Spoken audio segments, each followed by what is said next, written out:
Good morning and welcome to curiously education. आज 26 March 2022 है। आगे बढ़े उससे पहले dear friends, thank you very much for your love and support. आप में से कुछ स्टूडेंट्स ने मुझे इंस्टाग्राम पर मैसेज किया है, कुछ ने फेसबुक पर मैसेज किया, बहुत सारे स्टूडेंट्स ऐसे हैं जो ट्विटर पर मैं ये लिंक शेयर करता हूँ तो उनको रीट्वीट करते हैं।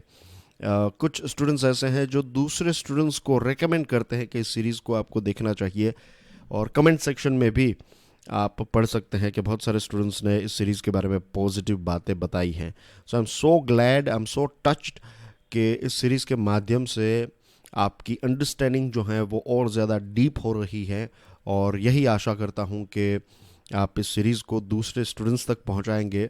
एंड लेट्स होप कि दूसरे स्टूडेंट्स को भी इस सीरीज़ से फ़ायदा हो।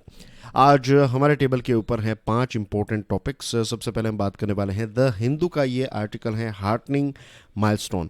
ये भारत का जो मर्चेंडाइज एक्सपोर्ट है, मर्चेंडाइज यानी कि जो सामान हम बेचते हैं जिसको हम कहते हैं गुड्स, तो उसके एक्सपोर्ट के साथ जुड़ा हुआ ये एडिटोरियल है। वे सारे स्टूडेंट्स जो फाइनेंशियल न्यूज़ एनालिसिस को रेगुलर बेसिस पर फॉलो करते हैं, तो आपको तो इस टॉपिक के बारे में मोस्टली सारी चीज़ें पता है। तो ये टॉपिक हम यहाँ पर फिर से क्यों डिस्कस करें, क्योंकि कुछ एक दो पॉइंट्स ऐसे हैं जिनको हमें समझना चाहिए। बाकी मेन चीज़ों की बात करूँ तो भारत सरकार ने एक टारगेट रखा था कि इस फाइनेंशियल ईयर, फिस्कल यानी कि फाइनेंशियल ईयर की शुरुआत होती है 1 अप्रैल से। तो ये जो करंट फाइनेंशियल ईयर चल रहा है, ये इसकी शुरुआत हुई 1 अप्रैल 2021 से और ये ख़त्म होगा 31 मार्च 2022 को। तो सरकार ने ये टारगेट रखा था कि हम $400 बिलियन का सामान एक्सपोर्ट करेंगे, और ये टारगेट हमने 21 मार्च को ही अचीव कर लिया है। तो ये एक अच्छी खबर है हमारे देश के लिए। बहुत सारे ऐसे प्रोडक्ट्स हैं जिनको हमने काफ़ी अच्छा एक्सपोर्ट किया है, उसमें काफ़ी अच्छे आंकड़े हमने हासिल किए हैं। इंजीनियरिंग गुड्स, तो लास्ट ईयर जितना इंजीनियरिंग गुड्स हमने एक्सपोर्ट किया था उससे 50% ज़्यादा हमने इस साल किया है। रेडीमेड गारमेंट्स की बात करें तो रेडीमेड गारमेंट्स अप्रैल से फरवरी का जो पीरियड है, अप्रैल 2021 से फरवरी 2022 का जो पीरियड है, उसको अगर आप अप्रैल 2020 से फरवरी 2021 के साथ कंपेयर करें तो इसमें 30% जितना इंक्रीज हमें देखने को मिल रहा है। अब जब इस प्रकार की चीज़ें आपकी स्क्रीन पर होती हैं या फिर आप जब ऐसे टॉपिक्स के बारे में पढ़ते हैं तो एनालिसिस आप कैसे करें, क्वेश्चन ये रहता है, राइट। मीन्स जो कहते हैं ना कि एनालिसिस, हिंदू एनालिसिस और इंडियन एक्सप्रेस एनालिसिस या फिर आर्टिकल एनालिसिस। तो व्हाट इज एनालिसिस? एनालिसिस यानी कि आपकी थोड़ी बहुत प्री एग्जिस्टिंग नॉलेज अगर है, अगर नहीं है तो भी कोशिश तो यही है कि आपको वो सारी चीज़ें भी एक्सप्लेन की जाए। लेकिन I will just give you one example. अब रेडीमेड गारमेंट्स, गारमेंट इंडस्ट्री जो है उसमें सबसे ज़्यादा कौन काम करता है? अगर आप देखेंगे तो यू विल फाइंड महिलाएं बहुत काम करती है इसमें। और गारमेंट इंडस्ट्री जो है ये एक लेबर इंटेंसिव इंडस्ट्री है। लेबर इंटेंसिव का मतलब क्या होता है कि इसमें मशीन्स का इस्तेमाल तो होता ही है, लेकिन आज भी बहुत सारे लोग जो हैं वो इसमें काम करते हैं। तो जब इस प्रकार के क्षेत्रों में एक्सपोर्ट बढ़ता है तो इसका मतलब क्या है कि जॉब्स भी इंक्रीज होती है। तो ये इकोनॉमी के लिए अच्छी बात होती है। इस प्रकार के जो लेबर इंटेंसिव सेक्टर में ग्रोथ होता है तो बहुत सारे लोगों को जॉब्स मिलती हैं। So this are the things, इसको एनालिसिस कहते हैं। एक छोटा सा एग्जांपल है कि चीज़ें जो लिखी गई हैं उसके डीप मीनिंग को भी आप रिलेट करते जाए, और ये सभी के दिमाग की एक बेसिक चीज़ है, राइट। इसके लिए आपको कोई स्पेशल ट्रेनिंग की ज़रूरत नहीं है, बस आप पढ़ते जाइए और थोड़ा वक्त जो है वो एनालिसिस के लिए भी निकालिए। क्योंकि होता क्या है कि जब सिविल सर्विसेज की प्रिपरेशन करते हैं स्टूडेंट्स, तो सबसे बड़ा प्रॉब्लम जो मुझे लगता है वो ये है कि अभी शुरुआत की है प्रिपरेशन की और एक डेट तय कर लेते हैं कि 2023 तक मुझे आईएएस बन जाना है। अब इसमें इम्पॉसिबल टास्क नहीं है ये, लेकिन यू हैव टू एनालाइज कि आप कहाँ पर हैं। अगर आप लेट्स से कि आपका एनसीईआरटीज़ और जो बेसिक नॉलेज है आपकी, जिसको प्री एग्जिस्टिंग नॉलेज कहते हैं, या फिर बेसिक नॉलेज जो है, बेसिक सब्जेक्ट के ऊपर आपकी अच्छी ग्रिप है, तो ये चीज़ अचीव करना ईजी है कि 1 साल के अंदर आप ये कर सकते हैं। 1 साल आपने तैयारी की सिविल सर्विसेज की और आप क्लियर कर सकते हैं। फिर सिर्फ प्री एग्जिस्टिंग नॉलेज ही इंपॉर्टेंट नहीं है, इसी के साथ आपकी अगर राइटिंग अच्छी है, लेट्स से आपने पर्सनालिटी डेवलपमेंट पर थोड़ा काम किया है कि इंटरव्यू फेस करना, ये सारी चीज़ें, तो ये अचीवेबल हैं। लेकिन अभी अभी आपने तैयारी की शुरुआत की है और आप एक डेडलाइन तय कर लेते हैं कि 1 साल के अंदर मुझे ये कर लेना है, तो वो मुझे लगता है इम्पॉसिबल सा हो जाता है, क्योंकि अभी आपकी प्री एग्जिस्टिंग नॉलेज इतनी अच्छी नहीं है, करंट अफेयर्स पर उतनी अच्छी ग्रिप नहीं है, राइटिंग उतना अच्छा आपने नहीं किया है, अपना प्रैक्टिस जो है वो नहीं की है, पर्सनालिटी डेवलपमेंट पर काम नहीं किया है।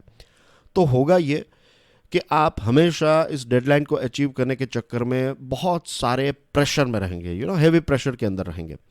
और जब स्ट्रेस और प्रेशर बढ़ जाता है तो सबसे बड़ी इम्पैक्ट आती है आपके परफॉर्मेंस के ऊपर। तो फिर आपका पूरा अप्रोच जो है वो हो जाता है क्वांटिटी के ऊपर, कि आप ज़्यादा से ज़्यादा चीज़ों को कवर करने की कोशिश करेंगे और इसी चक्कर में क्वालिटी जो है ये बैक बेंच पर चली जाती है।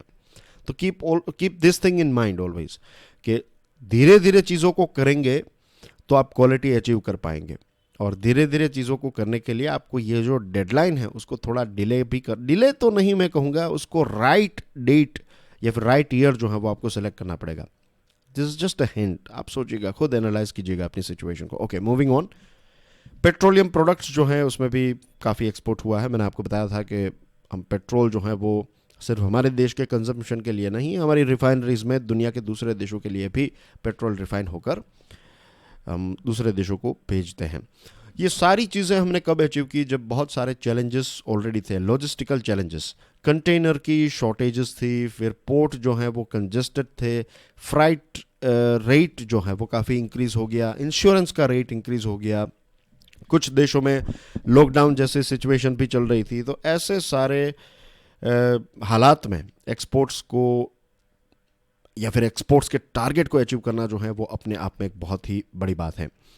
हमारे पीयूष गोयल साहब ने एक बहुत ही इंपॉर्टेंट बात बताई है, और वे सारे स्टूडेंट्स जो इंडियन फॉरेन सर्विस को ज्वाइन करना चाहते हैं, आपका अगर एस्पिरेशन है कि आप IFS ऑफिसर बने, तो ये चीज़ आप समझ लीजिए आज कि पहले ऐसा था कि IFS जो हैं उसमें मिशंस, ये जो सीक्रेट सर्विस के मिशंस चलते रहते हैं, जो बहुत सारी हम आजकल सीरीज़ में देखते हैं, राइट, थ्रिलर सीरीज़ और सस्पेंस सीरीज़ में, कि IFS ऑफिसर्स और दूसरे देशों में जाकर मिशन करना, ये सारी चीज़ें काफ़ी एक्साइटिंग थी।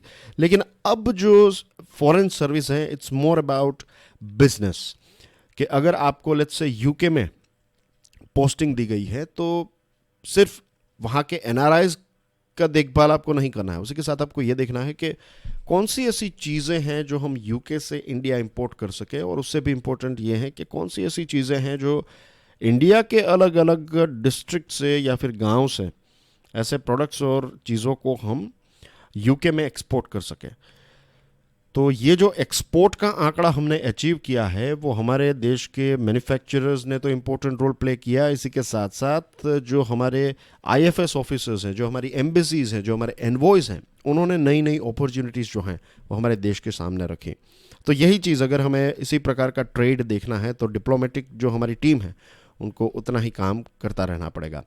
इंपोर्ट्स की बात करें तो कंपेयर टू एक्सपोर्ट्स, इंपोर्ट्स जो है वो काफ़ी ज़्यादा हुआ है इस साल। अप्रैल टू फरवरी की बात करें तो हमने जितना एक्सपोर्ट किया उससे 175 बिलियन का ज़्यादा इंपोर्ट किया है, और ये गैप जो है ये थोड़ा बढ़ता ही जा रहा है। तो अब हमें इंपोर्ट कम नहीं करना है, राइट। ये जो एक अप्रोच रहता है कि इंपोर्ट को कम करो और एक्सपोर्ट को ज़्यादा करो, ऐसा नहीं है। इंपोर्ट हम इसलिए चीज़ों को करते हैं क्योंकि कई चीज़ें सेमी फिनिश्ड गुड के तौर पर हम यहाँ पर इंपोर्ट करते हैं, रॉ मटेरियल इंपोर्ट करते हैं, तो ये सारी चीज़ें, और फ्यूल हम इंपोर्ट करते हैं तो हमेशा इंपोर्ट जो है वो ज़्यादा ही रहेगा। लेकिन हमें ये कोशिश करनी चाहिए कि कैसे और ज़्यादा चीज़ों को हम एक्सपोर्ट कर सकें। फिर ये जो यूक्रेन में क्राइसिस चल रही हैं, फिर रशिया के ऊपर नए सैंक्शंस लगाए जाएंगे, तो अब कुछ एक्सपोर्ट्स को लेकर हमें नए प्रॉब्लम्स फेस करने पड़ सकते हैं, और दूसरी मार्केट्स को कैसे हम कवर करें, ये सारी चीज़ों के ऊपर अब हमारा नेक्स्ट फोकस होना चाहिए। अगर आपने मेरा इंडिया UAE वाला वीडियो देखा है, और अभी मैंने India Australia interim trade deal वाला वीडियो बनाया था, तो उसमें मैंने समझाया था कि इंटरिम ट्रेड डील क्या होती है और फ्री ट्रेड एग्रीमेंट क्या होता है। तो अब भारत फ्री ट्रेड एग्रीमेंट के माध्यम से दुनिया की बहुत सारी इकोनॉमीज़ के साथ बिजनेस को एक्सपांड करना चाहता है, तो इस दिशा में हमें आगे बढ़ना चाहिए। और इंडिया और रशिया के बीच में रूबेल ट्रेड जो हैं, तो इसके बारे में भी डिस्कशन हो रही है, बैंक्स जो हैं उनके बीच में बातचीत हो रही है। तो लेट्स होप के इसके माध्यम से हम और ज़्यादा एक्सपोर्ट्स जो हैं वो कर पाएंगे। Moving on to next topic, काफ़ी सेंसिटिव टॉपिक है, टाइम्स ऑफ इंडिया का आर्टिकल है। अब देखिए, ये एक ऐसा टॉपिक है जिसके बारे में हम कंक्लूजन पर नहीं पहुंचेंगे, राइट। हम चीज़ों को अभी यही ऑब्जर्व करेंगे हम कि क्या क्या हुआ है, क्योंकि अभी पार्लियामेंट में इस टॉपिक को डिस्कस किया जाएगा होपफुली नज़दीक के फ्यूचर में, और उस टाइम की जो डिबेट्स हैं, उस टाइम की जो डिस्कशन है, उसके आधार पर हम कोई कंक्लूजन तक पहुंच सकते हैं। अब ये मैटर है कर्नाटका हाई कोर्ट की। कर्नाटका हाई कोर्ट के सिंगल जज बेंच ने ये कहा है कि एक हस्बैंड है, उसके खिलाफ उसकी वाइफ ने एक केस फाइल किया था, आई थिंक 2017 में किया था, और ये कहा था कि मेरे हस्बैंड ने मेरा रेप किया है। अब ये बात थोड़ा डाइजेस्ट करना जो है वो डिफ़िकल्ट इसलिए है क्योंकि वी नो के हस्बैंड और वाइफ के बीच में सेक्सुअल रिलेशन होता है, और एक कपल के बीच में या फिर दो व्यक्तियों के बीच में सेक्सुअल रिलेशन है, और कुछ समय के बाद अगर दोनों में से एक, जनरली लेट्स से कि वाइफ जो है वो ये कहती है, या फिर गर्लफ्रेंड जो है वो ये कहती है बॉयफ्रेंड है, या फिर वाइफ कहती है कि हस्बैंड ने मेरा रेप किया है, तो फिर बहुत सारे प्रश्न जो हैं वो उठते हैं। तो इसीलिए मैं बता रहा हूं कि अभी हम कंक्लूजन पर जंप नहीं करेंगे, अभी हम चीज़ों को सिर्फ समझने की कोशिश करेंगे। हमारे देश में जो सेक्शन 375 है इंडियन पिनल कोड का, उसमें है एक्सेप्शन 2। एक्सेप्शन 2 ये कहता है, ये कॉलोनियल इंटरवेंशन है, जो मैकॉले ने जो लॉ बनाया हमारे देश में। तो you will be surprise to know कि बाकी के जो लॉज हैं उसमें से सबसे कम चेंजेस किसी लॉ में हुए हैं तो आईपीसी में हुए हैं। तो आईपीसी जो है, उसमें आईपीसी को जब बनाया गया तो उस टाइम पर ब्रिटिश राज था, और उस टाइम का जो इंग्लैंड था उसमें चर्च का, या फिर आप कह सकते हैं कि धर्म का काफ़ी ज़्यादा इन्फ्लुएंस था। तो उस टाइम की जो मान्यता थी वो ये थी कि जो वाइफ हैं वो हस्बैंड की एक प्रकार की प्रॉपर्टी है, हस्बैंड जो हैं वो वाइफ को ऑन करता है, यानी कि मालिकी जो है वो हस्बैंड की है वाइफ के प्रति। लेकिन ऑफ कोर्स ऐसी कोई बात आज के ज़माने में है नहीं, husband and wife both are equal. जब वो मैरिज करते हैं तो they are 50-50% partner, religiously, spiritually, physically, economically, या फिर फाइनेंशियली, लीगली, राइट। तो ये सारे एस्पेक्ट अगर हम देखें तो man and women both are equal. और एक मैरिज की बात करें तो वुमेन और मैन जो हस्बैंड एंड वाइफ हैं, तो कॉन्स्टिट्यूशन भी हमारे देश में महिलाओं को और पुरुषों को इक्वल मानता है, और मैरिज में भी यही है कि दोनों जो हैं वो इक्वल हैं। तो आईपीसी में ये जो एक्सेप्शन है वो एक्सेप्शन इसी चीज़ पर है। ये जो मैकॉले की या फिर विक्टोरियन एरा की जो थिंकिंग थी, ट्रेडिशनल थिंकिंग, उस थिंकिंग के आधार पर ये है कि एक्सेप्शन दिया गया है कि रेप नहीं माना जाएगा। ये जो अगर मैरिटल रेप है तो उसको रेप नहीं माना जाता बिकॉज ऑफ दिस एक्सेप्शन। अब कोर्ट ने ये कहा है कि ये एक ऐसी, देखिए कोर्ट का काम क्या है कि जो लॉ है उसको इंटरप्रेट करना। अगर लॉ में लिखा है this is white, this is green, तो फिर लॉ, कोर्ट जो है उसका काम ये नहीं है कि ग्रीन सही है या गलत है, जो लॉ है उसको इम्प्लीमेंट करने का काम जो है वो कोर्ट करती है। तो लेजिस्लेचर के ऊपर छोड़ा है, यानी कि पार्लियामेंट पर छोड़ा है कोर्ट ने कि आप इस इश्यू पर ड्वेल्व कीजिए, यानी कि इस पर विचार विमर्श कीजिए और देखिए कि क्या हमें इस एक्सेप्शन को हटाना चाहिए या नहीं हटाना चाहिए। अब कोर्ट ने, जो जज साहब हैं, उन्होंने ये कहा, a man is a man, an act is an act, rape is a rape, B it performed by a man the husband on the woman that is wife. Rape जो है वो रेप ही है, भले ही वो अगर हस्बैंड ने wife पर किया है तो भी उसको रेप ही माना जाएगा। ऐसा कर्नाटका के हाईकोर्ट के इस बेंच या फिर इस जज साहब ने ये कहा है। और दूसरी तरफ क्या है कि दिल्ली हाईकोर्ट जो है वो मैरिटल रेप को क्रिमिनलाइज करने के बारे में भी सोच रही है। तो अभी इसके ऊपर डिस्कशन होगी, अभी इसके ऊपर होपफुली पार्लियामेंट में भी कुछ डिस्कशन होगी, डिबेट होगी, तो उस टाइम पर हमें और ज़्यादा चीज़ें देखने को मिलेगी। But we have to understand this thing. जो मेन चीज़ है यहाँ पर समझने के लिए वो ये है कि जो पुरानी एक विचारधारा है, जो मैंने मैकॉले के बारे में आपको बताया, तो अब देखिए किस देश में से वो आए थे, यूके में से। यूके में अगर आप देखेंगे तो उन्होंने अपने लॉज जो हैं उनको काफ़ी अपग्रेड कर दिया है। वो विक्टोरियन एरा के लॉज जो हैं वो नियरली ख़त्म हो चुके हैं, और मैरिटल रेप जो है वो यूके में क्राइम है, हमारे देश में नहीं है। तो हमें इस चीज़ के आधार पर सोचना चाहिए। और देखिए ऐसा भी होता है हमारी सोसाइटी में, आपने कभी सुना है नहीं सुना, आई एम नॉट श्योर, लेकिन ऐसा होता है। अब क्योंकि सोशियो इकोनॉमिक चेंज आने लगे हैं हमारी सोसाइटी में, तो बहुत सारे लोग ऐसे हैं जिनकी, पहले ऐसा था 20-25 तक लड़का और लड़की की शादी जो है वो हो ही जाती थी, करियर सेट हुआ है नहीं हुआ वो अलग बात है। मैं बात करूँ 15-20 सालों पहले की ये सिचुएशन।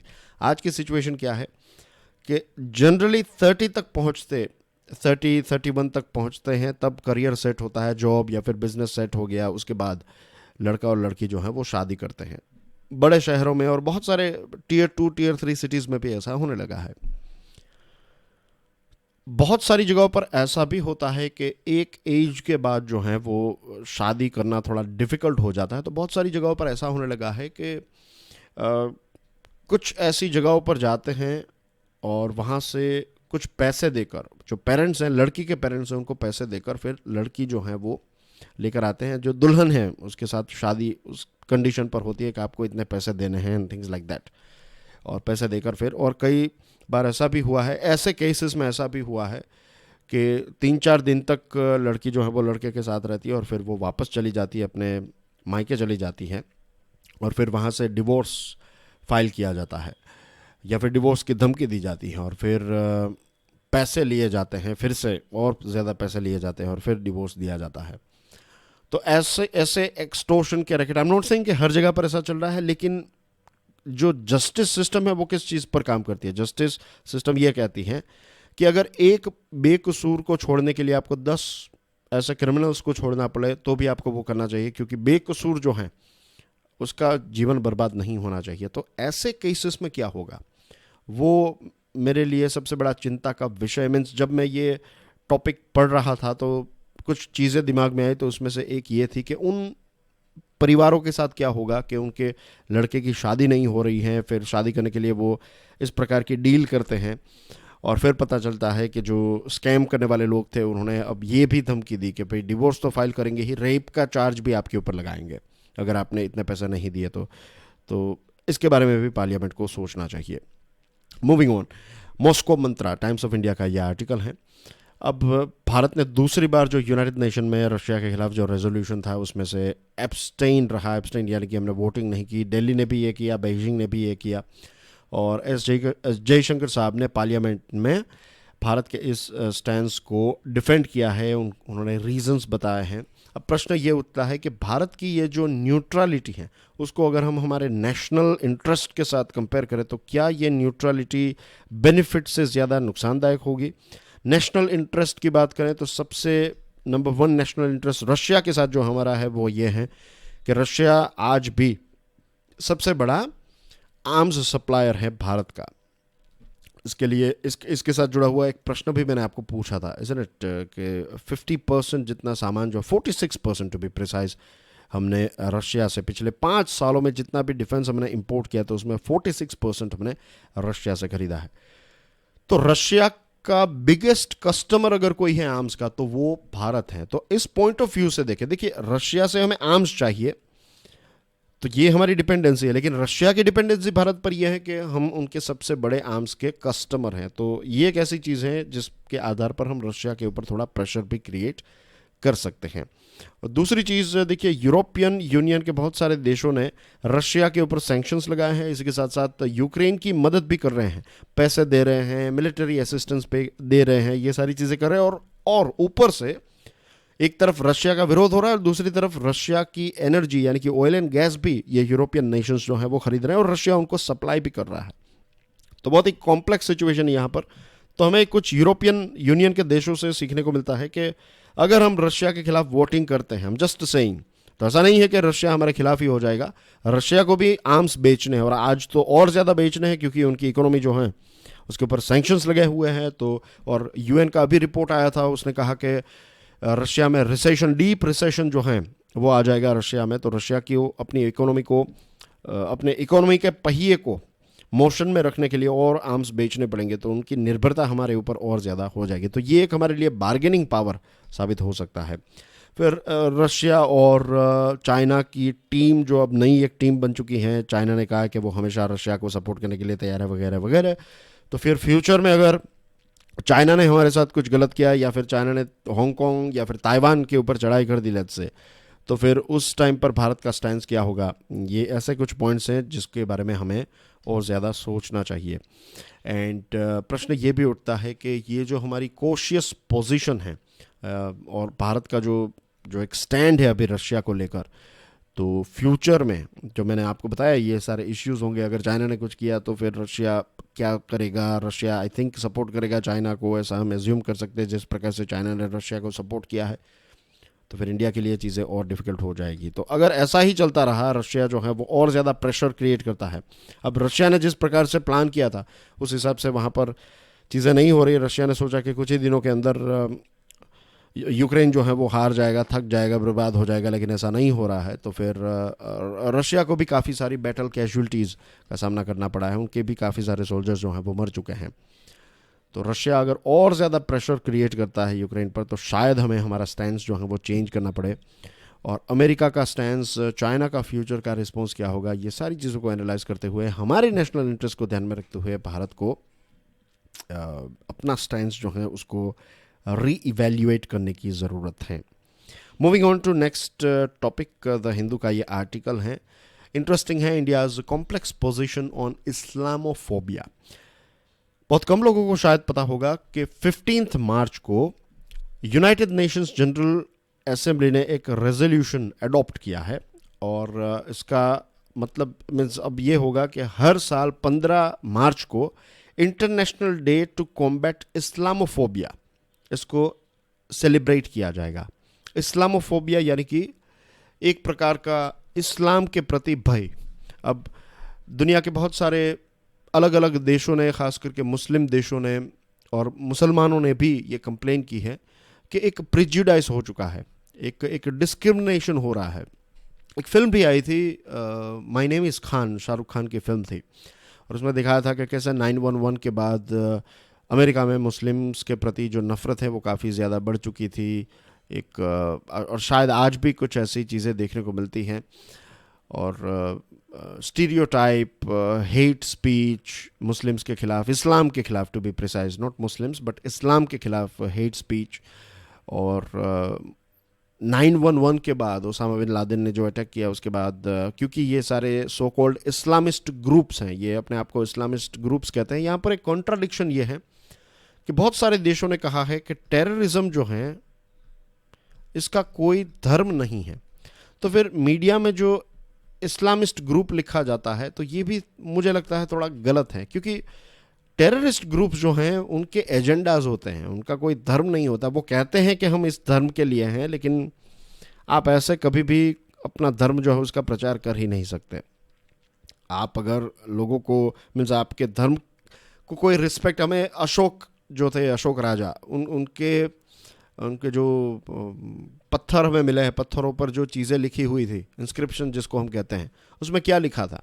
उसमें ये लिखा है, वो जूनागढ़ में है, गुजरात में, और वहाँ पर ये लिखा हुआ है कि अगर आप दूसरे व्यक्ति के धर्म को रिस्पेक्ट करेंगे तभी लोग आपके धर्म को रिस्पेक्ट करेंगे, और आप किसी दूसरे व्यक्ति के धर्म को नीचा दिखाते हैं तो आप उसके धर्म को नहीं, आप अपने खुद के धर्म को नीचा दिखाते हैं। तो ये एक चीज़ लोगों को समझनी चाहिए। और जो ये सो कॉल्ड इस्लामिस्ट ग्रुप अपने आप को आईसिस और अलकायदा एक्सेट्रा जो करते हैं, अब जिस प्रकार से वो ऑपरेट करते हैं, देखिए रेप्स करते हैं, एक्सटॉर्शन करते हैं, राइट। वो वैसे ये कहते हैं कि टीवी मत देखिए, वो ये कहते हैं रेडियो मत सुनिए, म्यूज़िक मत सुनिए, वगैरह वगैरह, बहुत सारा ऐसा लिस्ट निकाला है उन्होंने। बेसिकली वो ये चाहते हैं कि पुराने ज़माने में जो लोग रहते थे वैसे ही उनको जीना है। अच्छा ठीक है, तो फिर आप एयर कंडीशन वाली एसयूवीज़ का इस्तेमाल क्यों करते हैं? लैंड क्रूज़र और दूसरी बड़ी बड़ी कार्स का इस्तेमाल करते हैं ये लोग, मोबाइल फ़ोन का इस्तेमाल करते हैं, कंप्यूटर का इस्तेमाल करते हैं, गन्स का इस्तेमाल करते हैं, राइट। उस टाइम पर AK-47 का तो जन्म नहीं हुआ था। उनका जो सो कॉल्ड क्लेम है कि ऐसे हमें जीना चाहिए, तो आप भी तलवार लेकर निकल जाइए, छोड़ दीजिए ये सारे लेटेस्ट वेपन्स को। तो ये उनका ये डबल स्टैंडर्ड है इन सारे इस्लामिस्ट ग्रुप्स का। ये सो कॉल्ड जो टेररिस्ट ग्रुप्स हैं, अपने आप को कहते हैं कि वो इस्लाम के रक्षक हैं, उन सारे ग्रुप्स का। पाकिस्तान के प्राइम मिनिस्टर इमरान खान ने यूनाइटेड नेशंस जनरल असेंबली 2019 में ये कहा था कि there is no such thing as radical Islam and there are radical fringes in every society. I agree with him कि इस्लाम में ऐसी कोई ब्रांच नहीं है जिसको आप कहें रेडिकल इस्लाम। कोई किसी भी धर्म में ऐसी radical Christianity, radical Hinduism, radical Buddhism, ऐसी कोई ब्रांचेस किसी भी नहीं है। और हर एक सोसाइटी में ऐसे रेडिकल फ्रिंजेस हमें देखने को मिलते हैं हर जगह पर। उनके नाम अलग अलग होते हैं, लेकिन ये हर एक सोसाइटी में हमें इस प्रकार के लोग देखने को मिलते हैं। फिर मिस्टर खान, जो इमरान खान है, उन्होंने ये भी कहा कि सुसाइड अटैक्स जो हैं उनको इस्लाम के साथ इक्वेट किया जाता है। ये माना जाता है कि ये जो जिहाद शब्द हैं, कि जिहाद, अगर जिहाद का रियल मीनिंग आप जाने तो it's like purification of your own soul, कि आप अपनी अंदर आत्मा को का शुद्धिकरण कीजिए। जिहाद का मतलब ये नहीं है कि आप सुसाइड वेस्ट पहनकर चले जाइए और लोगों को मार दीजिए और ये जिहाद हो गया। ये बेवकूफ़ बनाने की बात है। ये जो सो कॉल्ड हैंडलर्स हैं वो कभी सुसाइड वेस्ट नहीं पहने। वो बनवाएंगे, वो पहनाएंगे आपको, लेकिन वो खुद नहीं पहनेंगे। ये उनका भी डबल स्टैंडर्ड है। और you will be surprise to know कि ये जो सुसाइड अटैक है, इसकी शुरुआत पता है किसने की? ये की थी LTTE ग्रुप ने, जो श्रीलंका में जो तमिल टाइगर्स थे, उन्होंने इसकी शुरुआत की। आपने शायद मद्रास कैफ़े फिल्म देखी होगी, तो वो जो फिल्म है उसमें जो सुसाइड अटैक होता है राजीव गांधी साहब पर, तो ये सुसाइड अटैक की शुरुआत उन्होंने की। फिर ये टेक्नोलॉजी जो है वो आईसिस और अलकायदा और इन सारे लोगों ने काफ़ी अच्छी तरीके से इसको एक्सप्लॉइट किया, अनफॉर्चुनेटली।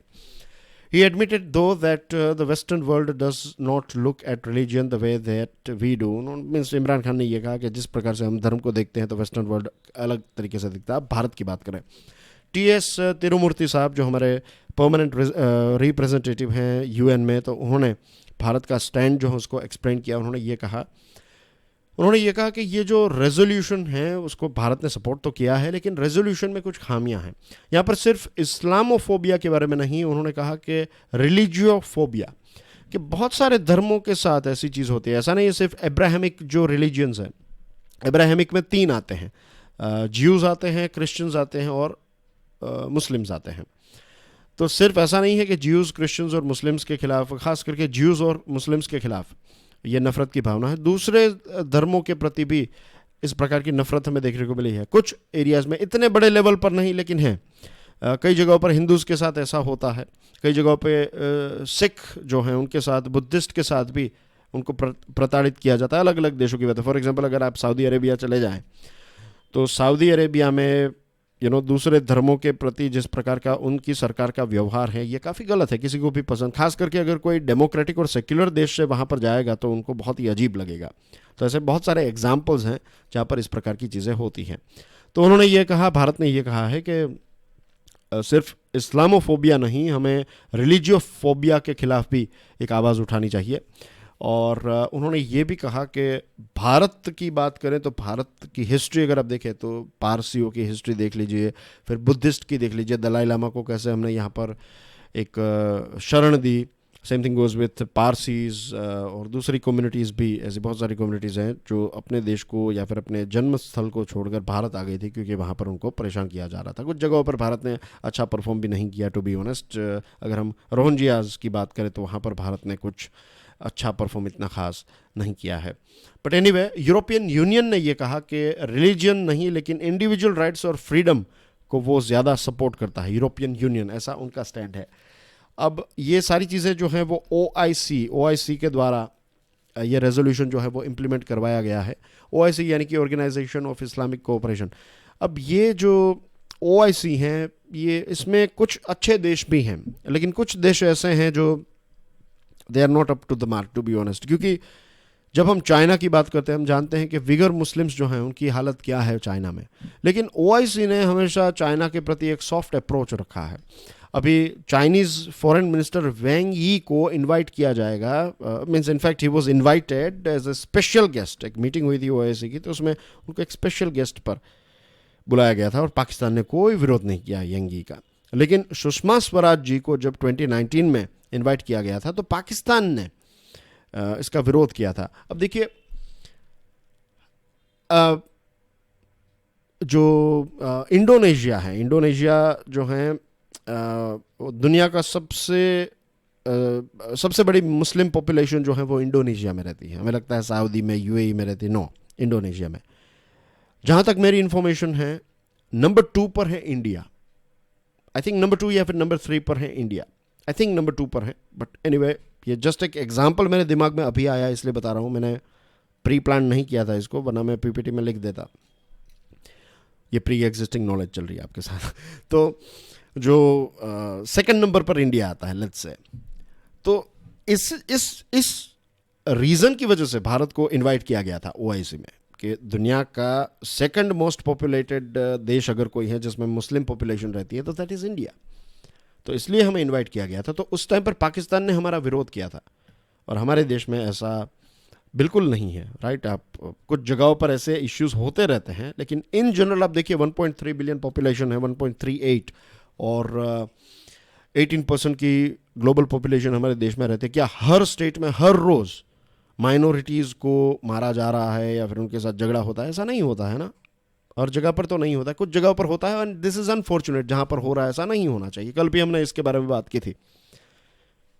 तो दिस इज़ द थिंग। तो भारत की ये डाइवर्सिटी है, ये हमारे फ्लेवर्स हैं, ये हमारे कलर्स हैं, तो इसकी वजह से हमें यहाँ पर बुलाया गया था सुषमा स्वराज जी को। तो उस टाइम पर पाकिस्तान ने इसका विरोध किया था। तो what I am trying to tell you is कि ओआईसी को अपने डबल स्टैंडर्ड्स नहीं रखने चाहिए। इसमें कुछ अच्छे देश हैं, जैसे कि अबू धाबी, ये जो यूएई हैं, दूसरे भी अच्छे देश हैं, लेकिन कुछ ऐसे देश हैं जैसे लाइक पाकिस्तान, उनका डबल स्टैंडर्ड जो है वो बिल्कुल पसंद नहीं आता है। Moving on, under staffed departments, Tribune का ये आर्टिकल है। भारत की बहुत सारी ऐसी ऑर्गेनाइजेशंस हैं, की गवर्नमेंट डिपार्टमेंट्स हैं, जहाँ पर वर्क फोर्स की बहुत बड़ी खामी है।